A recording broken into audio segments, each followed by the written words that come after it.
Dragonflight Season 2 brings a completely new set of dungeons into the rotation. In anticipation of that, today we'll be covering Neltharion's Lair.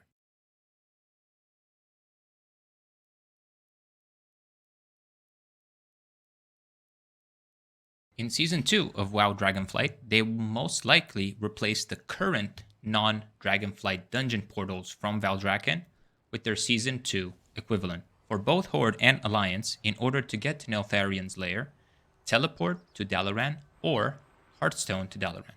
Once in Dalaran, you can fly to High Mountain to the entrance of Neltharion's Lair, or take the flight path to Thunder Totem. Once you arrive at Thunder Totem, fly to the right of it, and just over the mountain, you will find the entrance to Neltharion's Lair. There will be this NPC called Navarog right next to it, as well as the Summon Stone to the left. Once inside, you will have to go down this waterfall. This is usually where you put in your keystone. It is a little bit of RP that takes time out of the key.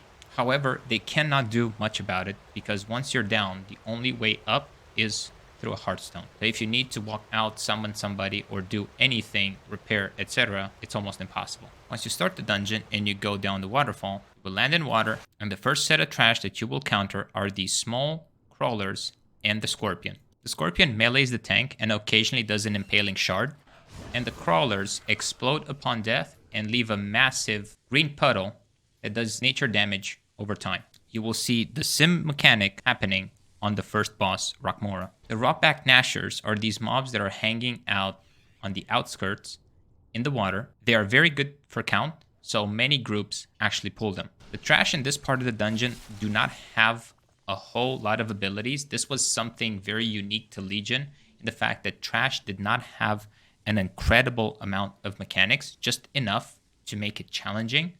And you could do these massive pulls as I'm about to show you.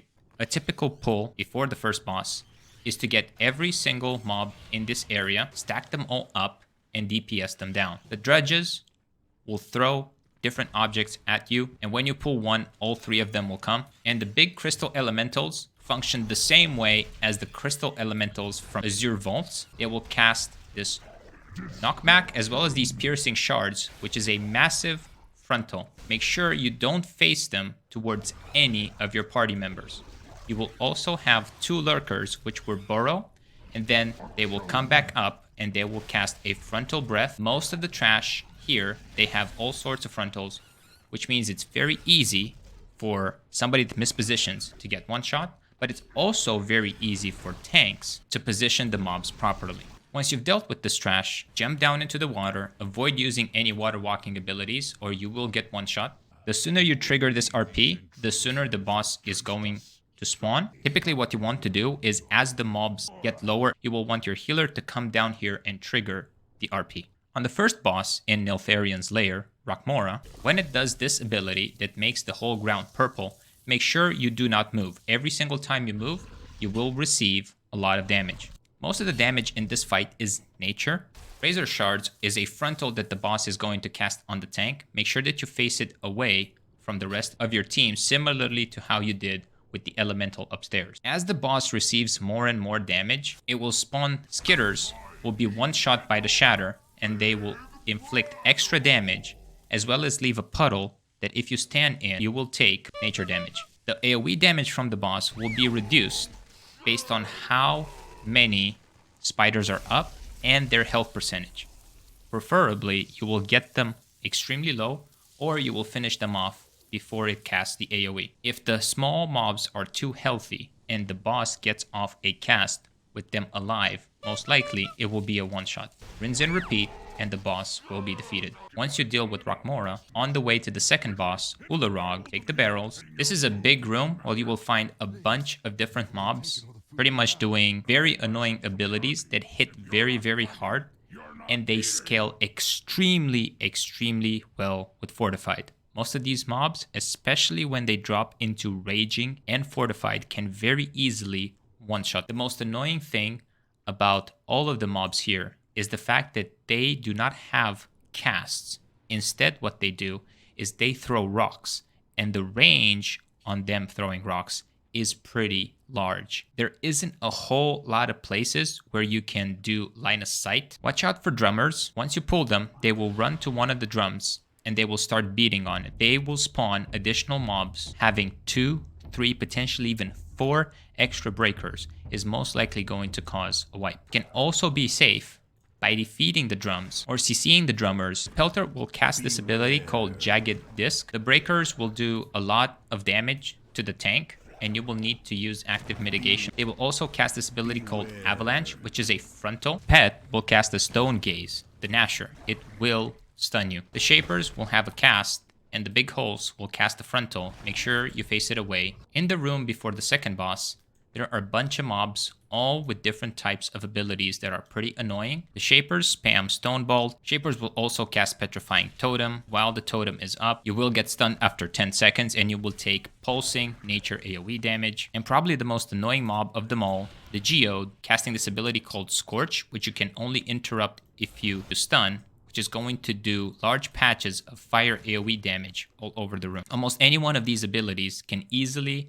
overwhelm a group or one-shot you. Once you clear the whole room, you can engage the second boss. Ularog will occasionally cast Sunder on the main tank. Make sure you have active mitigation for it. Bellow from the Deeps spawns 2 totems. As long as the totems are up, will make the ceiling fall and do a tremendous amount of damage. You will have to defeat these totems as soon as possible. When he does Strike at the Mountain, he will spawn 4 arms. If you are caught in between those 4 arms, you will take a massive amount of nature damage. When he casts Stance at the Mountain, he will teleport to the middle of the room, and he will become a totem and spawn 4 additional totems. Now it starts a dance.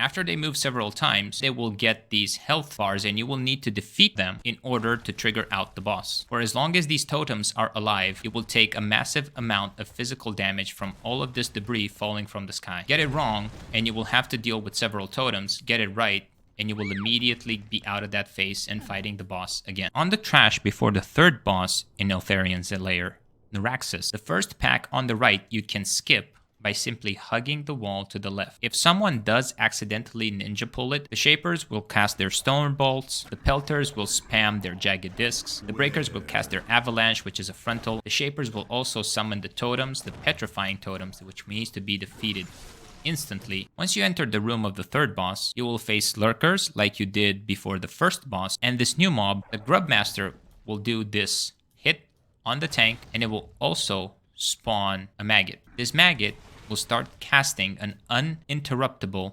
cast. You can stun it, you can CC it. If it finishes Metamorphosis, it will become a worm. But this is a much more dangerous worm than the Lurker because it has this nature pulsing AoE damage around it. And it is also static. It's very dangerous to pull all of these 4 packs and be chained together. However, if you do use AoE CC strategically and you have a couple of extra crowd control abilities to individually target the metamorphosing grubs, you should be just fine. The second pack has the Geode, which is going to spam this ability called Scorch. It's going to put a bunch of patches of fire on the ground. If you do get hit, you can very easily one-shot. Typically, the last 2 packs can be pulled together and AoE down. When you engage the third boss in Neltharion's Lair, Naraxis, the big worm, the crowd on top is going to throw rocks at you. The longer the fight lasts, the more rocks they will throw at you and the harder they will damage you. The most important thing on Naraxis is the fact that when she eats either a player or a random mob that jumps down and runs towards her to be sacrificed, she is going to gain 50% increased damage. This stacks. If no player is within melee range of her, she will do nature damage. She will also spew these circles on the floor. If you stand in them, you will take nature damage and be slowed. Typically, these will be cast on range players. When she casts Spiked Tongue, make sure that you run away from her. If she ends up eating you, you will not have a great time. This is definitely the fight where you want to save all of your cooldowns, you want to burn your potions, and also you want to bloodlust. Once the third boss is defeated, on your way to the first boss, jump down, and you will face a new mob called Demolisher. As previously, the Breakers will cast Avalanche, which is a big frontal. Make sure nobody is getting hit by that. And the Demolisher will do substantial amount of damage to your tank. make sure that you have active mitigation up. They will also make large rocks fall from the sky. The Dominators are also a new set of ads. They are mounted on top of a scorpion, and the scorpion will occasionally empower its pincers, and it will also lash at the tank. When it gets into a frenzy, you definitely want to soothe it. If you can't, make sure you have damage mitigation up. You can skip most of all the other trash on the right side of this room by simply hugging the left. Here's where you will face a pack of Dominators and Trappers. You can pull them together, but you need to be very careful at how you position the Dominators, what the Trappers do. They have a cast that will root the main tank, and it can also root other players. Make sure you have pre-assigned kicks for these mobs. On the last boss of Neltharion's Lair, Dark Gruul, the Underking, every time the boss moves, he pulses AoE fire damage on the whole party. So try to move him as little as possible. He will spawn these crystals that also act as areas where you can line of sight. He will also spawn this mob called Charskin. It will target a random person, put these red eyes on top of them, and start chasing them. Dark Gruul will cast a combo of Landslide followed by Molten Crash. Make sure you have damage mitigation up, very similar to how you did for the last boss in No Code Offensive.